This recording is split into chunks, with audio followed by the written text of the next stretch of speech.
A former nurse in the Fort Frances area pleaded guilty to negligence causing death this week in connection to the 2015 death of Hermina Fletcher, who was in her care. She also stole the 76-year-old's medication for personal use. Adam Riley has the details. On December 20th, 2014, Fletcher was admitted to the La Vérendrye Hospital in Fort Frances while critically ill. Her doctor had her in palliative care, and 9 days later, she was prescribed 2 to 4 milligrams of morphine intravenously, which was upped by another physician on New Year's Day to 2 to 5 milligrams, delivered by injection. On January 3rd at 7:30 in the morning, Lindsay Coyle, a registered practical nurse, started her shift, and during said shift wrote over Fletcher's medication administration report, altering the 2 to 5 milligrams to read 5 to 10 milligrams. Records show Fletcher was given 7 10-milligram doses over the course of 11 hours, and Coyle was the nurse withdrawing the morphine on the drug record. Another nurse who began working that evening observed Fletcher to be alert and visiting with family. She was given 2 10-milligram doses over the course of 4 hours. She began to progressively lose consciousness throughout the night, and at approximately 6 a.m. on January 4th, 2015, Hermina Fletcher was dead. A coroner's report stated there was no evidence that Fletcher had received the recorded 70 milligrams of morphine on January 3rd.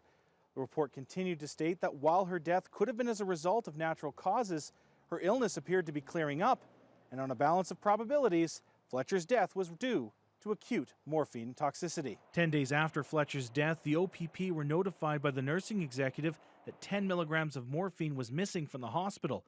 A later audit would show a total of 700 milligrams of the opiate was missing. Interviews with staff determined Coyle was responsible for signing out the morphine, and Coyle admitted to stealing it for her own use and using it while on duty. She was fired on January 28th and surrendered her nursing license almost 1 year later. Initially charged with second-degree murder, Coyle has now pled guilty to criminal negligence causing death and failing to comply.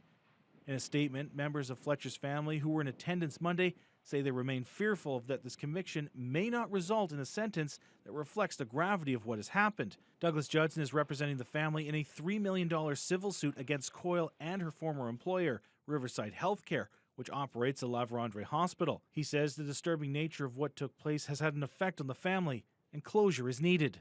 This is a very significant crime for any community, but especially for a small one where everyone knows one another, everyone trusts that their healthcare professionals and their hospitals are properly administered and providing appropriate oversight. It needs to be taken into account that this was a person, a professional, in a position of public trust and authority who abused that trust for their personal ends and abused that trust against a vulnerable person in their care. Judson says the civil proceeding is still in its early stages due to some of the unknowns as a result of the criminal proceedings. No date for sentencing has been released. However, the matter is expected to return to court on October 25th for a scheduling appearance. Adam Riley, TBT News.